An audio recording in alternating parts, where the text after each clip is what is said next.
It's official. DLFM 106.9.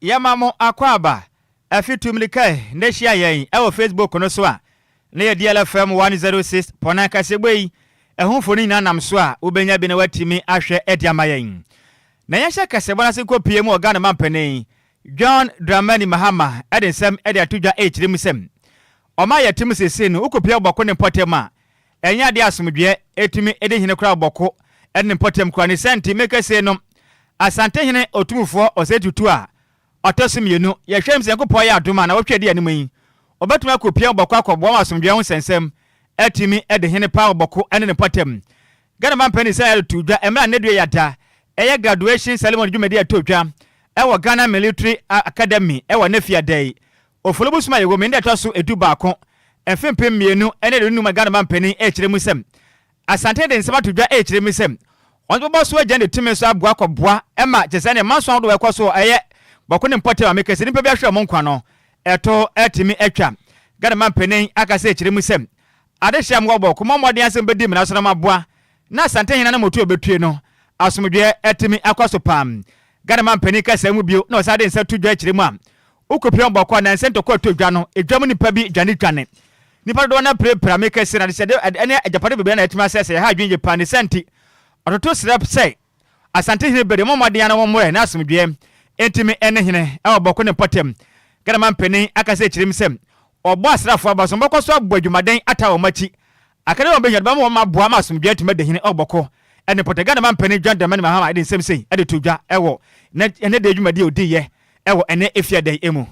One major flashpoint continues to be the Boku area. Only 2 days ago, an incident in a marketplace triggered an unfortunate loss of lives and criminal vandalism of property. I wish to emphasize that nobody gains from this situation of conflict and insecurity. We have triggered the Otumfo mediation process, which saw all stakeholders participate in discussions in Kumasi on a roadmap towards peace. I'm assured by the Asantehene that the process will resume next week when he returns from his brief visits abroad. Let us support our security services and the Ghana Armed Forces with information that is useful and intelligence that is helpful, that will advance their work rather than retrogress it. Let me reiterate that we will take all allegations of crime seriously and trigger our security service investigative machinery to go after criminals no matter who they are. But let me state emphatically also that we do not have the resources and time to engage in any game of smoke and mirrors. Eni awoti ye Ghana mampani John Dramani Mahama Yantu akase ebone so eni adaso agina boko won sensema na Inspector General of Police Christian Tatayo nu ede chopa kase ede akwamam timemfo amwo boko eche omo se eye niema bi ya police fo no eye ewo eye omo mantem no omo fa omo bone enche wom na emu omo hwese asumdue ebetimi akoso ewo honom na bro kon eye nsrahwe ewo boko na IGP ede to eye boko na ba eni omo kabie wom se omo momode an omo nje ne chopa no entum no mo form boni na enchawom esansa police for no aye boni wa bra no mo hese na kemra betimi aye adwuma sanso no de nsam eto eye mabunu ne timefo ni na anim se omo momodia no mo fa police for no boni enchawom no mo hwe no mo nkoma komanto om yam na afenso mo ndins eye niema police for ne beka ne so se ne be ya asumdue ebetimi aba no chema ya de ehun so abo security personnel for ni bi enu nti no mo ntimi nyo madwuma se ne ese na emu ma police for ne hwe se asumdue ebetimi akoso wo ho na emu mu se police ni bi eye boni a ubetimi a report no. I've come here as your son looking for peace in Boku. We thank you for doing a lot to make sure that we have peace that enable us to enter Boku today. Your Royal Highness. What we say is that where we have gone wrong, please forgive us. Yeah. We want the people of Boku to forgive us in the course of the discharge of our duties where we have gone wrong. We assure you that we'll make sure that we'll provide the men and women to work over here that will be neutral. And where you feel that some of our men and women have a problem in the course of their discharge and you want to discuss with us, we are ready to listen to you. These security services, both police, military, and all other security services have enjoyed the smoothness of their services from children, sons, and daughters coming from Boku. They are people We feel proud of them when they are serving with us. In the course of the discharge of our duties, we have always spoken to our men that they should be extremely neutral in the discharge of their duties. As human institutions, and as human as we are, we may falter in the course of our duties. We may go wrong. DLFM 106.9. This is where we've gone wrong. We ask for forgiveness. Please continue to accept us as your children who have come here to make sure that Boko comes back to its old glories. In the years past, every security officer would like to come to Boko at least before he or she goes on retirement. And we know with your presence, God will help you and guide you to make sure that Boko comes back to its old glories. Eniya utiye Inspector General of Police Christian Tate Yehonu. Yan to aka se mose enko pie me ewa pie ye batenim na yemfo enko gina mu ewa kwa ne mpatem na meka se nom ayade ampanifo amwo epie mantem kwa ne mpatem ahoma mo ko nyina da ene ma se bedwene ogina mu de ma de hia wonom ewo empraye som ne den edo ne mnyamfo Davis ansa opoku de smart dwa echire mu am yan kan kire Ghana fo nyina se ye nyire nim se edu Easter kwa na mbro nya asode ehonum na ne gye nyina ekoso man Ghana mu nti afi we nsu sa ha be kosom na ahoba monsem bibia da dinti obi amre no mmode ahwe ehunu se apie mantem ho no mode ahoba monsem afi we beto din ye pam ode se wonya de tudwa mmode friends rem trafo no mudi nkomom ena Mr. Poko echire mu am eboto dwa chire mu sa ho nsie ho ntokwa ne ade bi kwaso ewa apie mantem important ho no monti wanhwe na afi we die Easter no ebe ye nsem pina na zo agaze echire mu so muntum na efu mmode atena se anhyehyɛ pa afi we no emu be smooth bibia beto din pa hoba monsem na de hini ye pa besene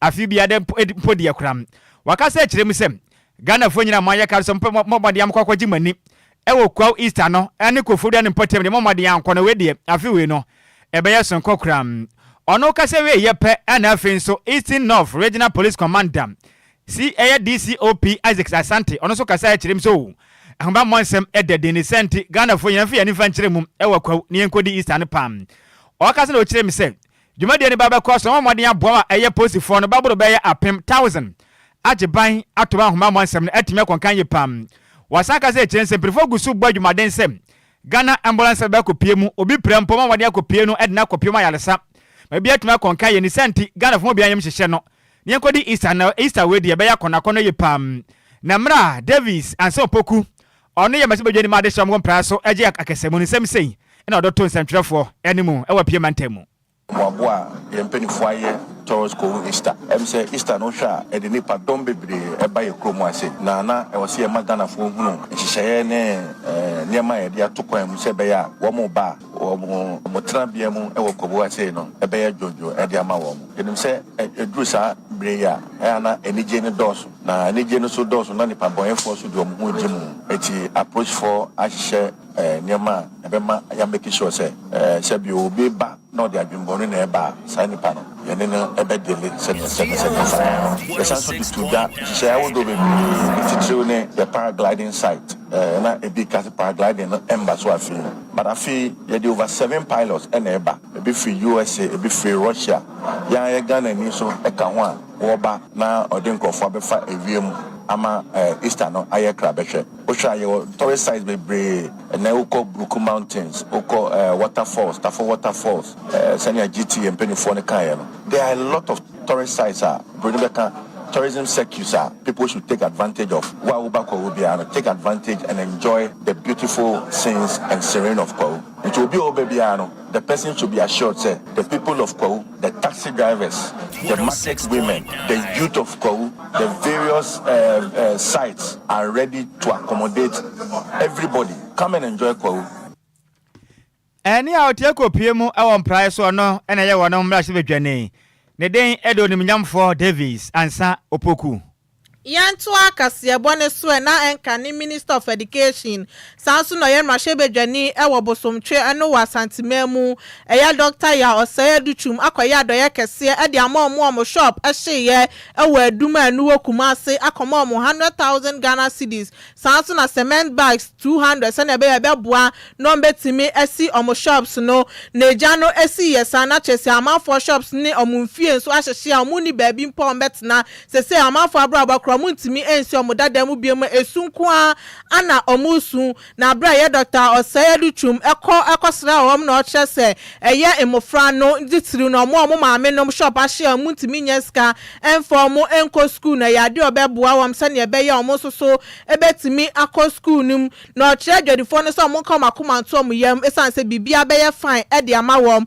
na ye data ye nya free National Disaster Management Organization na ye NADMO ene Ashanti Regional Coordinating Council HSA adwadifo be ye 2000 ana mo ho ekedwemu Kreni wuhwe asama atoye na emodu eja no enye jaketwa nipa edwetire nyina ekọ ayara hosem me hu ni TV so de na so ba me hu sese eyade a eden papa nyame ensamoden nyame na onim mu fitete na obedi mu achi onchese mu were na oma munya ayoshem bi se emwa beba yeah family abaya inimisa aba family de anso omo beye ye nyina ba kabo mu so ma ba ku nipa ba ku na eja ye wura otumfo nso adaroma ye ni nyina aya dwuma bom ni anya ba bi ama mu agina yi adaroma abraham beye emrase beneni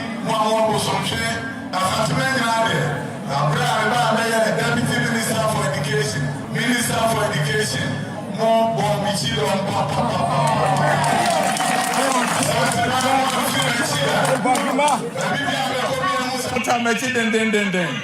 and now more chita yen ma mitri yadma museum na misha wa be yaduma dia magana obebi asabre wo hwe no ana ha na wo disika na ne esesom de bua no mo so atimi e dia eja ye ba ye na ese ye nso ye simu bibi Ghanaian your friend 1 billion to me at the Adwoa Agyei yeah the 100,000 Ghana cedis. Ghanaian your friend 1 billion yeah the Adwoa. Now I then see some better movie. Now say the cement in Chicago. The announcement mama bag back on ahead noon. Now the Adwoa Agyei. And where there and never you can't waha. You hear ya near the Amahomo. Now the Agyei. Nyamisha munyina. Eni ya uti ye Enkani Minister of Education Sanson Yemra Shebedwani ewo bosomche anu Asante Mantemu Dr. Yao Osei Educhum Yantu aka sebon senko PM wase ono ena hwe yatena ye abode mu nyansape ena afensa be fokwan ye faso edi adwuma Mechira Ministry of Environment Science and Technology 24 eguso ene aso hwe magana yatena ye eswom Mechira money partnership eko eye Environmental Protection Agency EPA edinsa waso atumi abo my Ghana wanse dwumadie ye mansira hodo mu nyina atumi atenwan ma ne matumi akonkan ye pam ede wo my Ghana dwumadie mu die na wo hwe so betumi ede National Plastic Management Policy dia ba ede betua wo my Ghana plastics ahodo a agi ye nsu ni montene so nyina boso a esai o my Ghana no eso atumi atekram empenefo kiremu a Oma ye tim sese na du ba bia obekọ epum na plastic rubber si agine nyina boso wo kọ na kọto asew de gupum ase wo kọ akoyi na wo be yie no na ye plastic obi akọ no drink na wato de atopum o kirema ha adwen ye pane senti empefo na msa dwumade we so eboa yiyi nyina de afiri mu maboa emepuma da ho kama gatesi mu atema Ghana montene so de ni ma konkan ye pam osofo na da eya so ya no eye Ibrahim Mutara akaze kiremu am dwumade be boa pama Ghana fodo na sa atuma dwuma hye o kirema asi amekese no ohwa na mopa mutuo no atimi aboa ema process eye nioma hodo agugu nsuo mu ne yatena yei o matuma yiyi be 13,000 tons every month si na pumate wansen ane makoye pam o sanso kiremu se nyuma bebu suo pa ma enam eye plastics ene sane ma hodo ekwe o metuma prevent dodo na free eye nsuo mu na free si yatena ye bebo be 93,000 tons a bebo wane matuma konkan ye pam wasaka se kiremu se Gobetua wo manyuma dodo na tumya buso wo mka bia nyuma hodo be se 2000 MP mien be ya dwuma patima mesika tumya be hye boto ma Ghana nso ya tumanya sika edagu ye botom wakasa kirem se dwuma de na ekoso be nya sika be 7 million US dollars be tumya bo we ya kwa mabosika kwa made boa mo de abo nyuma no echi ban mabo na metuma konkan o kirem se ni ma hodo be yi ni nyina no nso mo ba de adadam de ma foforo ma Ghana fo nso nya sika edagu botom e ma bo ho maden ene central focus na Mutara Mohammed e kirem se Ghana for botom be de nya ntempeni fo chene yamo na pomuden enkon kan mra ye be yi rubber sa hodo afiri nsom ne atan yesoma ne ma konkan e de ama oman Now, United Nations or Musica and Dinekwa, yet as a ministry, your responsibility to monitor. You're more Musica to do a particular project. Now, I'm a ban, and I'm visiting all the centers. When I visited the center, I didn't even want to drink their water. And I did it deliberately. Maybe perhaps me directors, they didn't understand the reason. Because I feel that Nami man catch don't give me $1. I didn't tell anybody to give me anything. Me so man small be they will be by the catcher say, oh, Minister Enye we man £9 million. Now the World Bank of Ghana and Nigeria. And after that, I was in Paris, to a UNESCO project. There are a lot of fundings we are getting on some of these issues. And Geneva, I came back yesterday on international ministerial, conference on science and technology. Now, a lot of agencies, on the side of the conference, I held a meeting with the Deputy Minister of Science and Technology and Innovation in Russia. Now, I say, now a signing war agreement between Ghana and Russia in 2019. Adwoa Agyei ana Ibrahim Mutaraka Semo ana wasan echire misem. Jumadi amudi ombetumi aboa aduadua ewo schools ahodo mu school former fra bedi anima aduadua sa we yatan yahodo amatumi aboa se betumi aboa na yatan yenso atimi akonkane o chire misem o man bede de jumadi na no bedu ba bia oba wonkan ye wonkra wo na obepie honom no ahunu say yes sikam de she mu ni jumadi amudi na akonkan wa wani ne yaje gutumi de free nsem se bebeboa na yatan ye atimi akonkan wo man yi mu. Which I didn't state when I was talking, and it was very, very productive. And now, Secretary General Okacha said, Yemanu, how we want ANTAD to help. And frankly speaking, before we left, I made the director and the embassy, we presented a paper, the assistance we need from ANTAD in the area of sanitation, in the area of environment, in the area of science and technology, particularly on STEM education. The ANTAD Secretary General, now are you happy when I talked about STEM education? See, Omubetuma assisted through ANTAD so that we can expand STEM education at all levels of education. Now, I have to do it with the Ministry of Education, okay, and some other ministries. Again, another very important point was every child per tree. Both ANTAD and then the minister in Russia and other ministers are engaged, and agencies under the UN. Babylons did under Abujinapo. When they did trees, you can't even see the trees. That's not the kind of trees we want to plant. We want to engage young people, school children, to plant the trees so that everybody can monitor. So if you go to a school, let's say Debopa Primary, or where are you from? Ankasi Primary School. Now I say Ankasi Primary School, more let's say 200 people. Then you plant at least 250 trees, and the children should monitor the trees. Ne kwa mo no ana oswafo no ene hwe yatena yesom afin so obode mu anasa abode mu nyansape ene biu abafo kwa efa so edi djuma Ibrahim Mutara echire mu am djuma de besumi aboa makua yensensem so akonkan ti omanga na yensom yefiri sem djuma de eba no emu oda party sesebe anomanam being conducted at the Biotechnology and Nuclear Agriculture Research Institute of Ghanaian. We are harnessing science for development. Genome editing offers precision, speed, and efficiency in crop improvement that traditional breeding methods simply cannot match. We cannot develop rice varieties that thrives in drought-prone and flood-prone areas, improve grain quality and shelf life, enhances resistance to pests and diseases, and reduce post-harvest losses. This will not only improve market value and nutrition, but will also support better livelihoods, strengthen the economy, and contribute to a brighter future.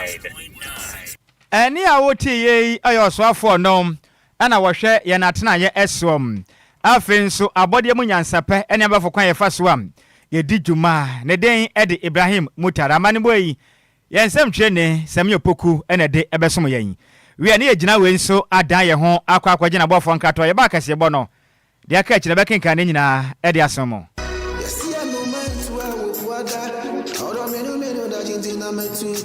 Makwantu ohunsam ayemedadwen nanso meyansam tro nenti menya adaje ye hwehwemu ekohu Sunday Sam's consult na wonom nti ende metimi ba menya brani adaje ekenkan ye investigations about womo ana mehu se wo apply for visa assistance a emfeli efri se wonom ewo track records madansi die nie ma menintreo Sunday Sam's consult edi Britia webi ebeje wo visa ama wo. Say we call United Kingdom, Canada, Dubai, Poland, Croatia, na afei kura deɛ Serbia any Greece nso abɛka ho a work permit ɛtɛkyere. Ma menkyerɛ wɔn mo ɛkyere kwan. Sunday Shams Consult ɛwɔ Ofanko Barrier, Asofan, our Bay Wise Park Hotel, ɛwɔ Asofan New Station Honmoa. Frɛ number 0244 291546. Email address nso ɛyɛ samuelowusu626@gmail.com. Yɛgye ehudi enti, we connect dreams with opportunities. Ɛmanenye wadwendwen frɛ wɔnom na nso bedi adanse empo asede media.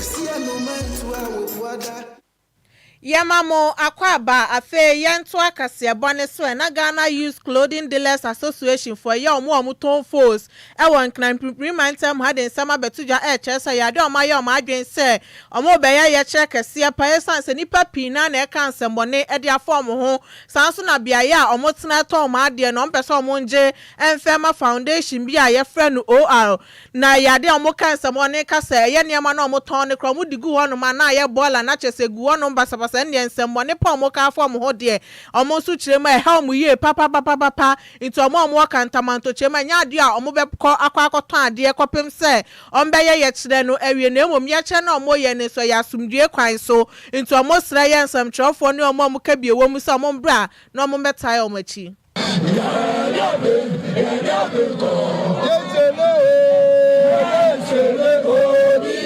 DLFM 106.9. Nonsense to leave the market for us. Elsewhere, in any other African country, these people would have been vanished by now. Yes. If care is not taken, we are going to throw away civility to the dogs. Yes. And then do what is needful. Yes. But when it comes to our place of trade, nobody has the right. Nobody gave these people the mandate to come to this market. What locus is there? Are there the trade ministers? What locus do they have as an NGO to cause a seed of discontent among ourselves? We are not going to allow that. And we call for immediate forensic audit investigation into the activities of this fraudulent group called All Foundation. We are not going to sit down. We call for accountability. Myself, I've met with them. I've told them that you've gone for 15 million from Shin, China. This 15 million imported used clothing ends up as waste in landfills, burning sites and beaches in Ghana. They further allege that over 50 million garments come into Kantamanto weekly, and 40% of them end up as waste. As a result, today we can see that all shops have closed in protest of this agenda.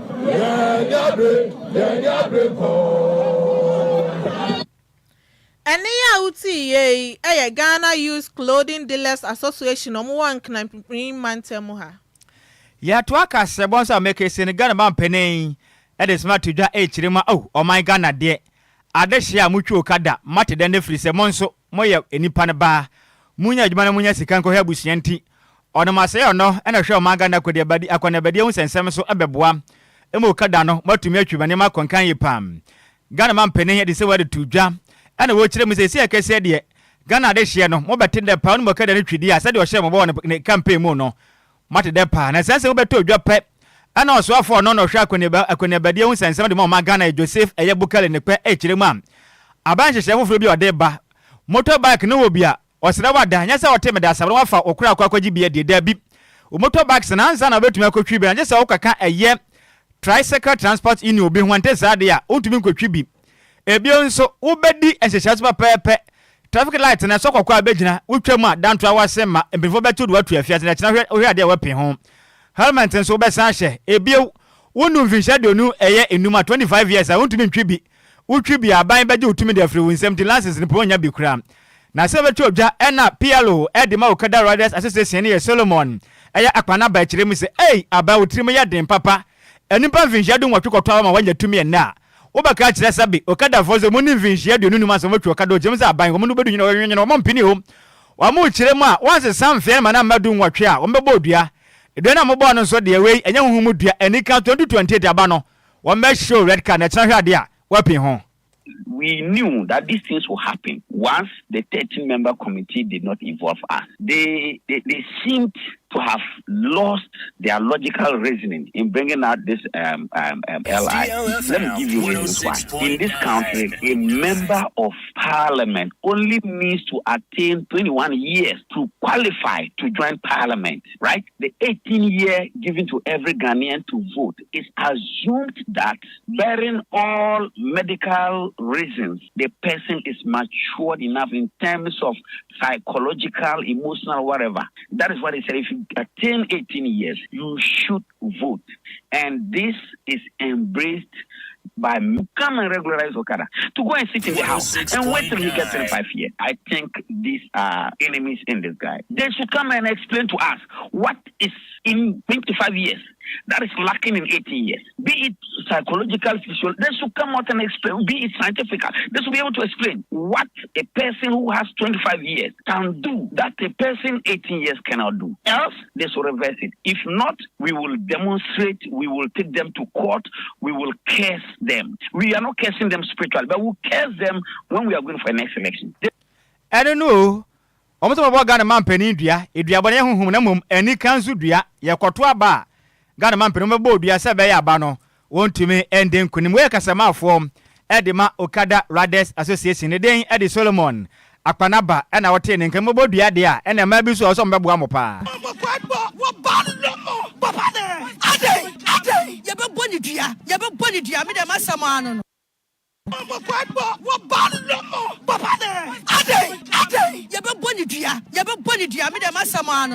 I almost a master man, one reverse party on the board, you got a man penny. When in now, I sang go for better or palm.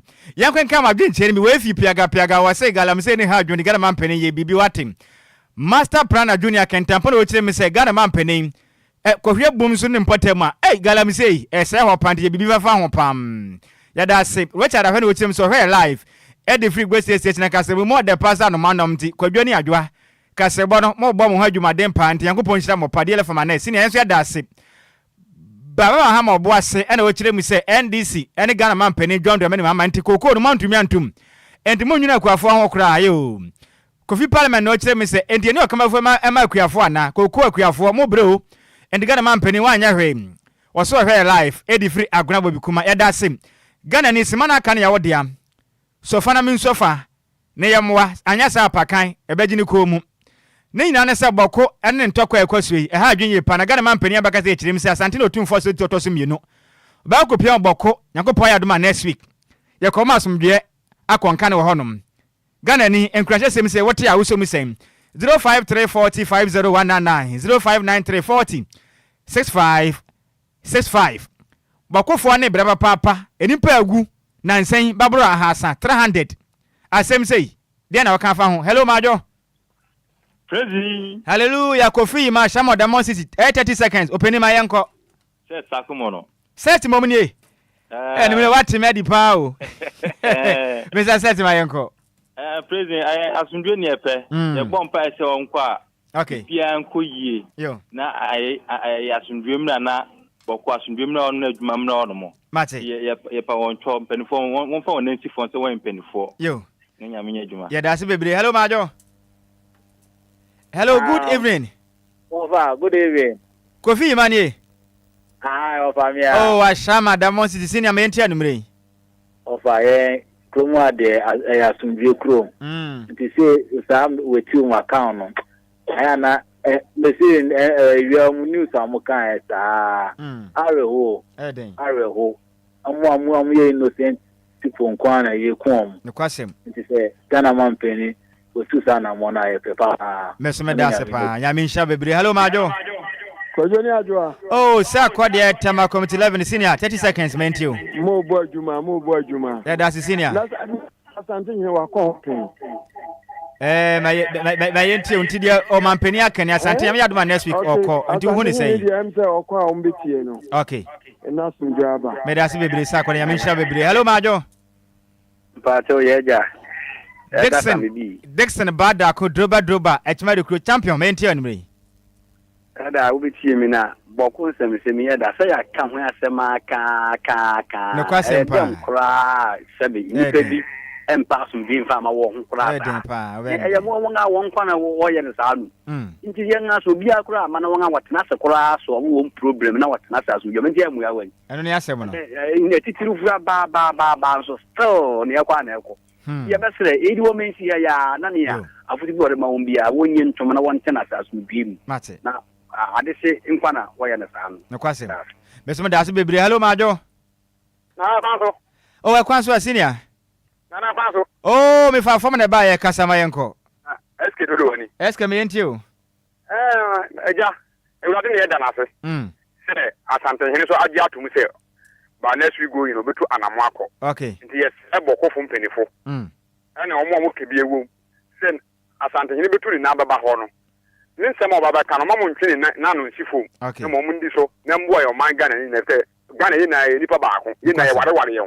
yi na ye pamaso ndwe yo ndi se Ghana company fu se omo na bibia nda boko all right yi na so etumi akọ na nyama asey no yes ya da se ya me nhira bebre senior hello majo Nunu ya mejo so champion wuden ene bia akasa free Frank Nalo ni odo me meyo senior ma yenti anu rei anyumre wa badwuma me bo abaso ya da se opening na bokon se minu ya madwen wa menti ase o empanifo bu be yese e fa ne fanka eno nchese minu ya babi fo me fanko no kwasem mu akro ba akoso na mu firi mu ya nuanom na ese mu kwa na kosi den e die pa ho na mo pre ye nuanom bokofo anka mu ma ada country bi meka mo ntokwa na mo shop na we de mo amu ya yes rom asante senior president Mahama atua na mo a oni asante ne akabom what to say asante ne nko yes rom asante ne beka kura aji omwa ho ne jitum ansa de be yi ento mo ntrase ba this time no mo si de ye no yes aye bi ye enye say ye bi ato aso no mo ntraso na mbutu omra because say hwire nkoso uya juma kwa na dasa na ze munya juma na mugungura mu enye fine to mu to omfo medase meso medase pa wi na kasebo ne gina we so na ye de SCO madam fu so wo mpene kura hello majo anke nyumle me pele sokura oh den pa o yentie we mama manjo ma yentie o me be chewo nyumre we pa wo fa bibia boko de ya me adum bibia e fine ne de nyankopɔ aseme sije de mpabo beku bokufo so won akoma enjo efisa hini e mimi hu omo ji free mu okay de pa no mo je mu nyina mu enipa ba ko ne mo awosomom no mu kambom na so bi free ba bi ba krofo na nka mu de ai de esi ankrofo na mo stop akopɛ mo je mu kungukuku mu emfa hwema akoto ye o makoma anjo mo ma mu Lumba nsupa no mo no no makoma anjo ya da se bebre bye bye. Bye. I'm in Faha. Hello, Majo. Hello. Senior, would you be a cassa free? Of Adwoa. Of a fumni? Of a last call. Champion, your last call. I'm will be unfamiliar. Okay, to the other part. No question. Oh, if I were yesterday, Boku for yesterday, Mamu Mesa, we say, Natim, we got it, we yesterday. Ghana yeti asumugim, and Yakura, Ubia, Koyan Wada, or Ba, no, and the bed, when I'm the baby. You guess you boys and the Roma. Yo, it's Yana, Asante, the ordinary to be the fine. Now, we are the yeah, I want to pour a dear party bear pana. Yeah, one cry, one cry, one. Oh, we are Mansal, I the girls or cry, we are fine girls. And Yasim Kumo, or more high coming out to you. I don't like for no. Yes, I've been to us. Medasipanya, Misha, so. We are Naka Seboni, Jina, was near Bunukumuna, answer and Boko for Munyampa Bonti, Monjampa, and so. No,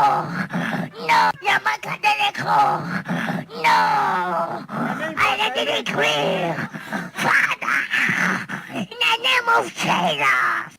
Otumufo ba Mompa ba ne yaboi we mo hwantom a ahwaje ekuru ne de yifiri ho e de ba down hasin endika se bone ye de asi emusemufo no eye maize mebela ntwene se mu e de ma yen be ma 10 gram na ho enwi atwa na no ho nyina hia wasan wade aka na bra bo hom DJ ma de ekopie mu e wo Facebook no so onyesu jani bio nti wani gine ho amesero twe san hwe a waso be ye hyepam enanu mienu so esinko nya be soma nimire no edi amege so eye takwade kodwokrom twa be wude hye konkron Nhyiraba Kwadwo Sammy B meni ahofedua Adwoa Agyei Sikapa ne ho ofepa yes osi never ma 10 gram a ne ho ofepa o mema ye wofie ha mu ba kopa no na paka je betena se na obai sports no de trust ma munyina mboni tie se ene oni senior be na Asia yi Bismarck edusei champion man ene ebe wura pa ofianum ye ba mu nyina monitor a ade hye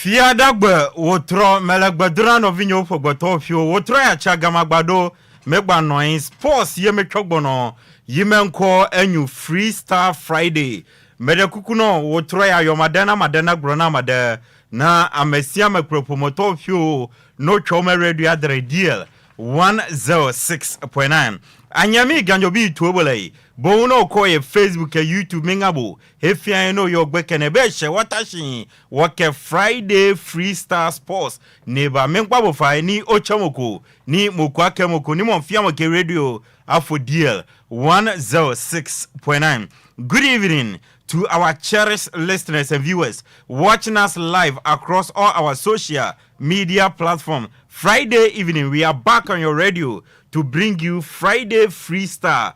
Please don't hesitate to call a friend to tell a friend that the DL Power Sports team is back on your radio. Ebusiama menyina we so na memo bibiala djon amwa kwaba emfambe pie Ghana ne nkraja tum kasafidie kese ba ko peso DL ohani nsia echiripo enkron fiada sasu biem efiti juada besi sambre agudie mu nsama etwegu awanya agudie na kese ne wo mu no ye tasini ye di won komoka krabi na ye bia homa no atum na ye tiefo ene ya hwefo mafre na otwimu ni nyina agudie mu nsama etwegu ye no ma kyerɛkyerɛ madwen enso woso eno ne ya turi din freestyle Friday ye de eba beda nti ba bibia obi atami kuchu enche bia no ye bebia homa na atum na efiti juada besi na agudie mu nsama etwegu akese na wom ene ne opesa oka ho asem bia na waka ho asem na bibia aye kama nti ba bibia obi atami kuchu freestyle Friday ya agudie mu nsam ye de eba besomo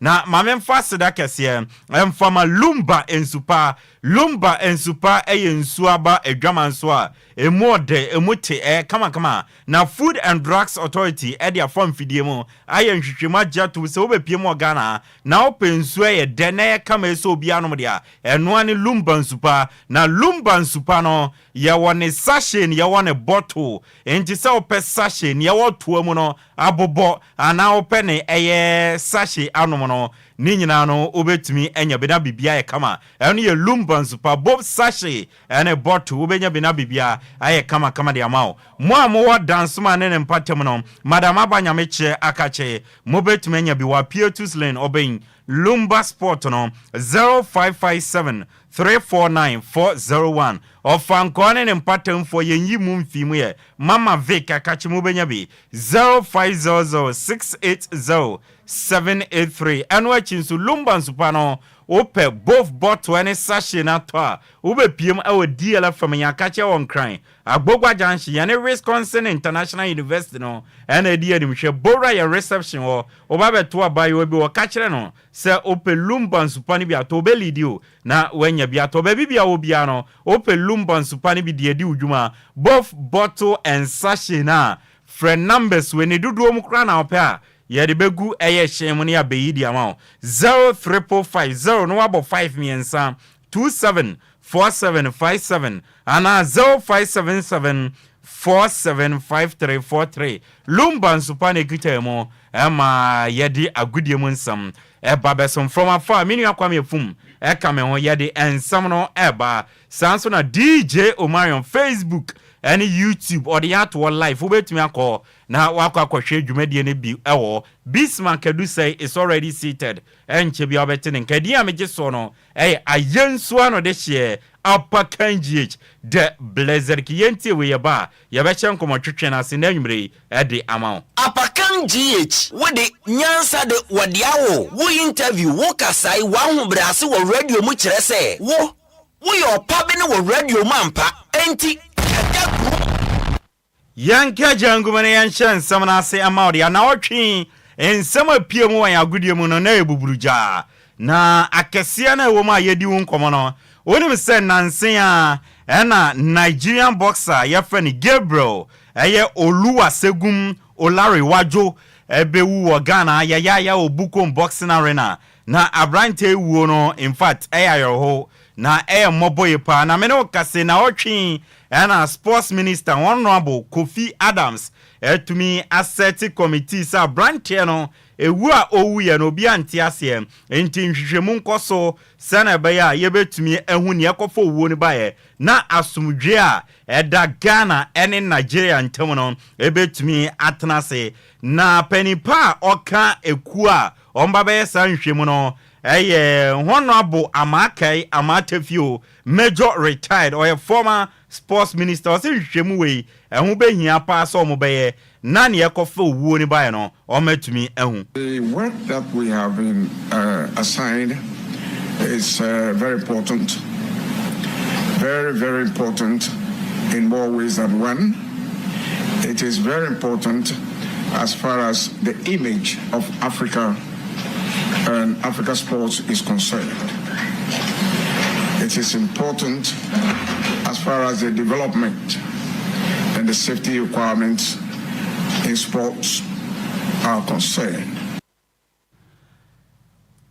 Major retired Amakai Amatefio Eka committee omuye nhwehwemu de afa Nigerian boxer obewu wo Ghana Gabriel Olawa Segum Olaradu ne nsɛm ena wate ehun komo no Mr. Benunu Mensa ye GOC president na otwe odi nkomo se onkobiem na osi onkobiem na nkrofo dodo na no ne nyaadwen se onkobiem na nso no for ne family ene ono ankasa nti wadi sare se ontumi nkobiem na osi ne ya ofi Ghana Olympic Committee no peso ye father figure a obi a owo eye GOC wono betuma bane na ase na wabeje adwenkyere anansusuye bi edi afini wo na otwe nto asamba ko epie ya yedi ehun komo no honorable NS Henry Nogbe chairman the parliamentary select committee on youth and sports a chairman for omomra shebedwani no na wakasa osi enchebia honorable Idi Kofi Adams or sports and recreation minister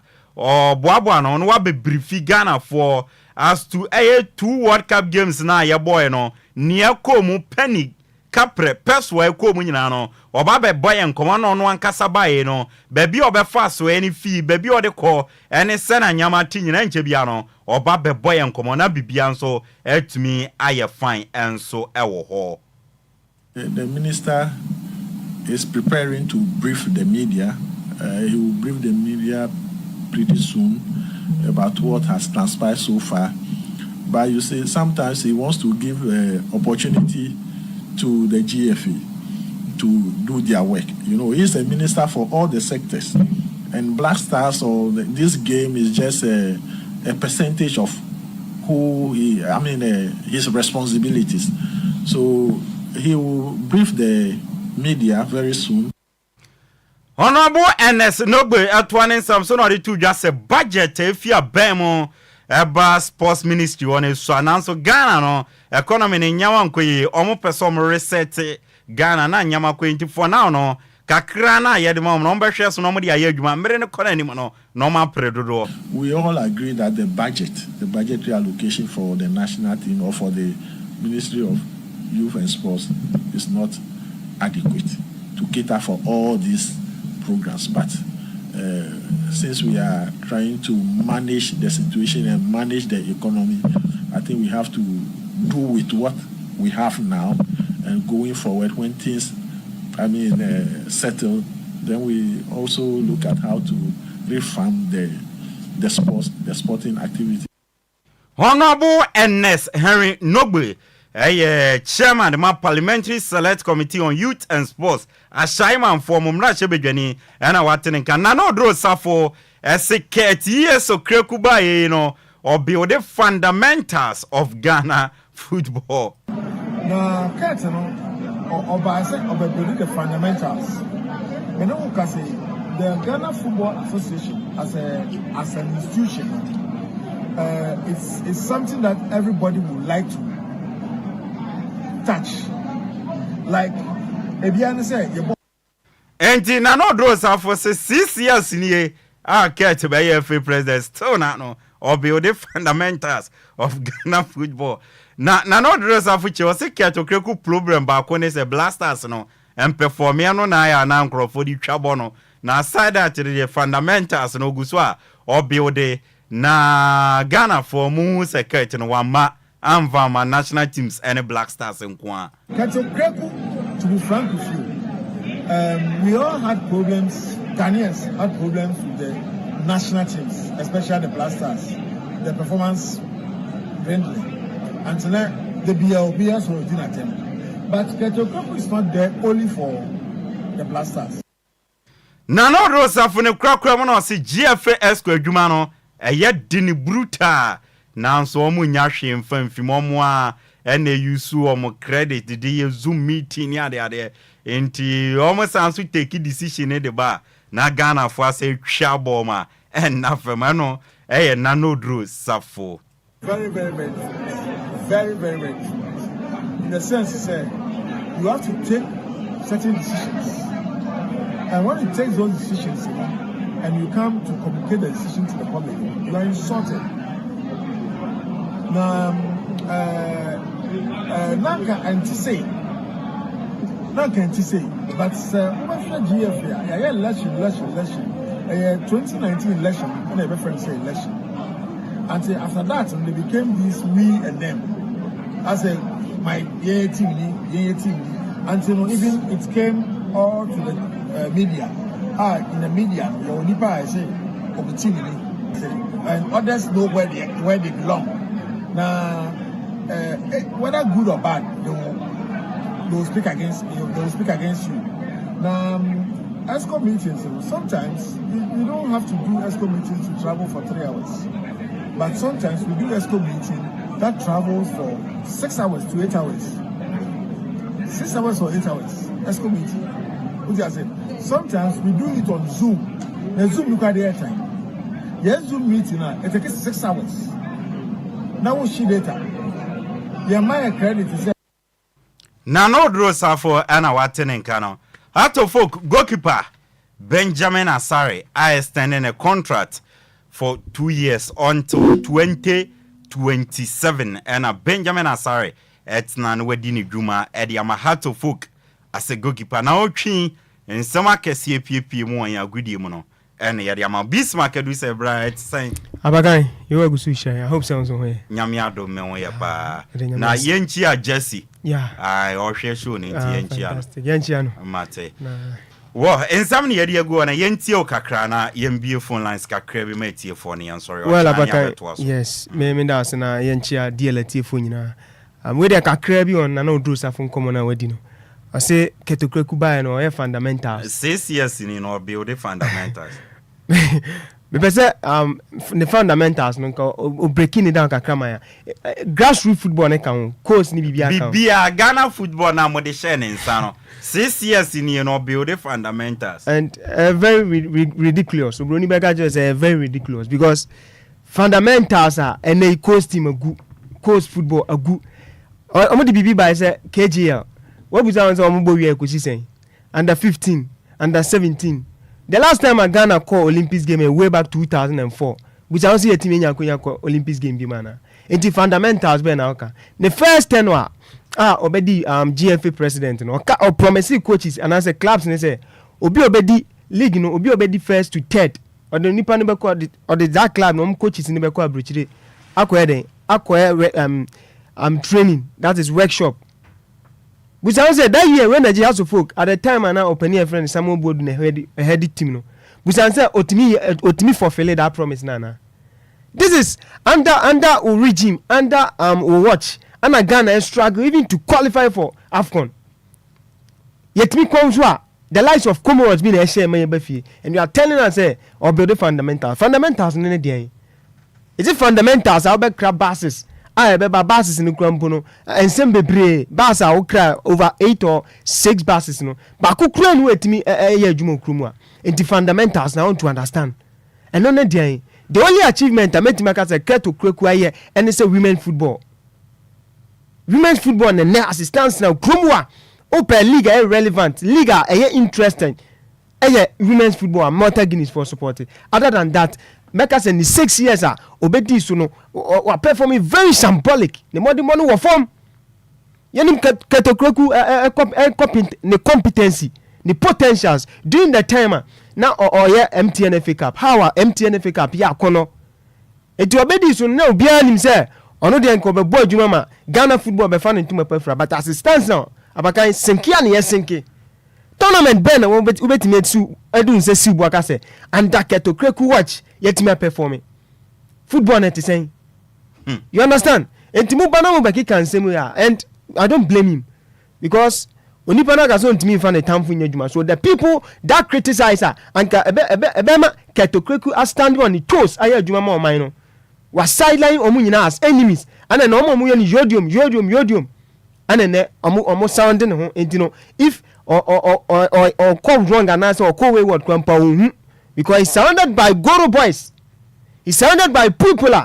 Omu ye ni yodium and debi amekaze ewiase na abrabo na yebo no edipa no eyese ahunya ukwa tilafia ebeto debi ebehia obi afutuo na nke ebeka say you are once an FA president entino brand for wafutuo bra no yebe sideline ebeka say you didn't leave any proper legacy yeti kromo ye nyina ehu de empanifo bi de ye his former president His Excellency Akufo-Addo ni statue or in the name of the things the performance na symbolic then the legacy uja hono edimbe na uja enti omo kika ika sansemo ya I don't blame them because job for the boys they are all around and they are all enjoying so singing praises and worship meanwhile no the man is not performing ketokreku ani nyina enim say ketokreku be fa FA presidency no na me ojidi onimu say he is the right man for the job but now wa me insist form enti abakan on the emfa nunsi na ochina meto aso na feminka honorable NSD ne kakra I think a long overdue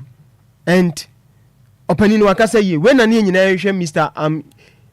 Adams honorable yes honorable Kofi Adams senko beba na sansemwe obi antimi minim kromo etia na obi amfa budget ma bontima yemfa ne nkogina court dawo yetimi de obi ko enkofo ko Australia say omoye media personnel omoye athletes animguasiaba a sitting president a clear sab nipa no ama during election the campaign time okachire say why bida or the nkofo ko Australia meanwhile we sat in this same country ama enyantie say omampani a clear say he is free he's a free man to go.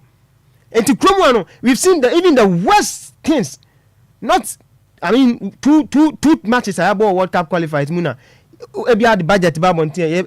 Sebi. Ye boss the here na said. And you know next time be meka honorable Idi Kofi Adams. Ye penasem. And in the communication there, when he's coming to address the nation, you should know how to address the nation. And you know ye be man the benefit of the doubt. Now going forward, ye shey ni mu say. The budget now, but now we are not expecting outrageous figure. We are not expecting outrageous figure because Omano already know economy nanga say senki ya bre enti I think say so mo je niam in accordance to how Omani yebu no say ya to we no more NDC no more MPPs now Ghana and yen nyina ya boase be reset ya be reform Omani enti no when it happens say be akoba say mo the outrageous figure be about there I bet you abakan ye betie ginampa abaka ne memfa manusi na tie fon so me mo kira ne ento aso berase eno eye Bismarck eduse ana watenenka yamfa cause be miensa be ne sorry na ochina nyame adom ne ye won kwa wanwoden a ya beto aso ye bia ma na atum 0534 050199 ena 0593 406565 oba ye befa wona so odi abatu na ya ni asore so nyame admo china no pa non kron ekosi dumienu ya beba na ya babeto so 0534 050199 and 0593406565 pacho udin any baby akasafi hello Hello. Mpacha odi ni baby akasafi. Mpacha otemeka. Mpacha ametonka. Mpacha odi ni baby akasafi. Medindi ofaki make asafi new prime station sector. Wafaki mpacha yentio. Mame mama baso ewo de moka no nyamishamo. Me bra. What's it ball ankasa no football ankasa a game bia the whole world. Adi e kemi pa boom. Football. Facha.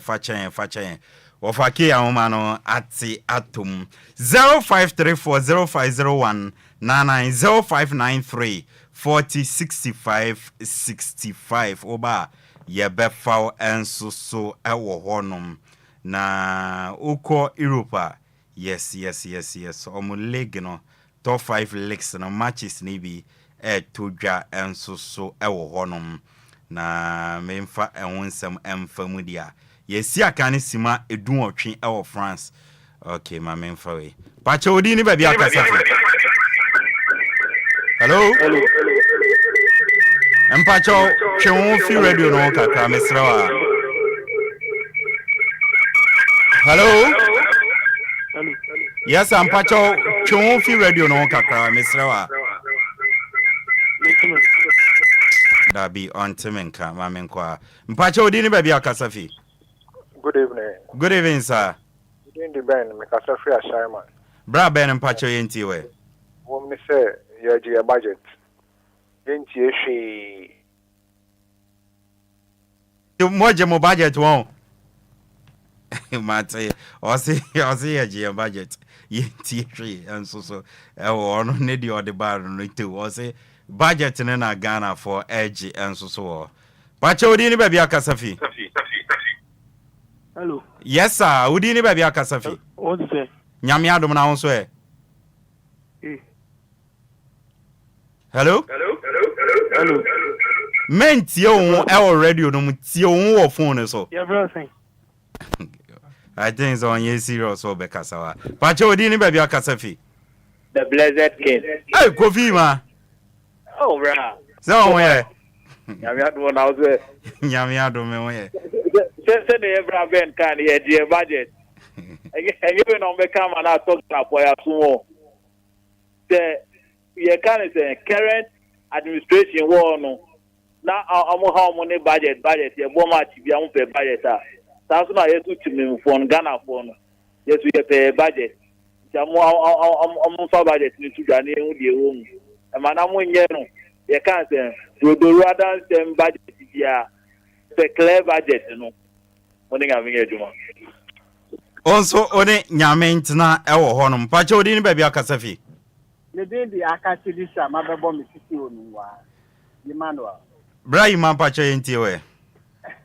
Ye dey yembe kasa tintin bia o. Budget na de ye shop an.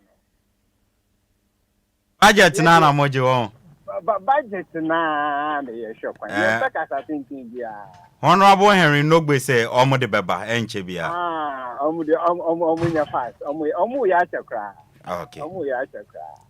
All right. Yanso dase ewo honum memfa last caller ni fancy. Mpacha last caller odini baby akasa. Shaman Masamba. Budget nani eji. The woman say ye momo less than 1 week. Yen sanka budget na demonstration be soon. Because we will not sit down for somebody to jeopardize with our taxpayers' money. No. Ye bear demonstration because we must help John Mahama to reset the nation. Yeah, that's it. Yanso yeda sisa oba yentumi mfa ofrefobia bi nyankopon ya adom na ye wonkwam a ochena ye babeto aso wo na se na meka no major leagues in Europe no games todwa na ya bought 24 minutes France Lens and Shebia Reims and so and Shebia 23 minutes ewo Italy Udinese in Shebia AC Milan and Shebia Germany 39 minutes and yabo Wolfsburg and Shebie RB Leipzig abo my kami no muntumentie and Spain Spanish La Liga no yabo Simonson Valencia and Shebie Sansona Sebia and Shebie and just for Liverpool and it's Egyptian ringer your friend Mohamed Salah why extending a contract for 2 more years into Mohamed Salah at na Liverpool until 2027 na afibia sika Liverpool de bema no 20 million pounds and Agyei Sansona Virgil van Dijk no ono so close o ma sign bibia nche bi announcement ne beba Virgil van Dijk nso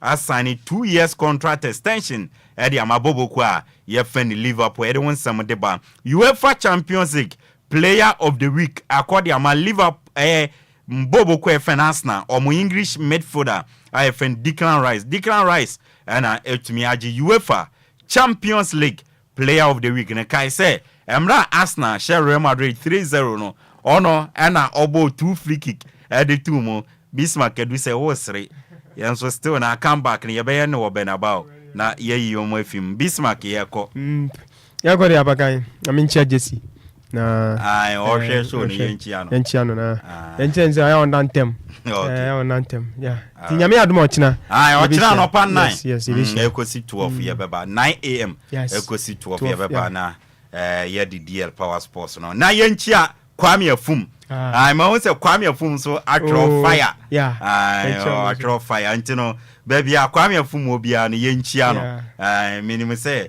ebia from ochina kura ko na ebia ombetuma tenenka antino Kwame Afum baby awobia no yenchia onansia na okokora papa echi bibia be fine wate ti Kwame Afum baby bia obia yenchia abusia ye de asi ye ko zigibi anomani tua na etu nso onchefo still na no se obekoso a na waye oba na odi awoso na beto so na minim ni o kire ni saade we adwuma bone pa na nipa na kire zigibi anomani etu onsida na still na osi onjaya oguso a oye enti on de onye oni ohwehwe ne nsaka obejai enso ewo na DJ Marion asida eye odie zigibi eba Bismarck edu se otenen kadi ameje so no ayensu ano de hye apakanjich de blazer kimia me bra peni Mr Kofi ayeno wa yensu ano so wate wabiem a otie minchia wono wife sister Mary nyankopon ya adom ne ye wonkwa wa wode a ochira no pa no nkron kosi dumienu 9 am ekosi 12 no ne yebeba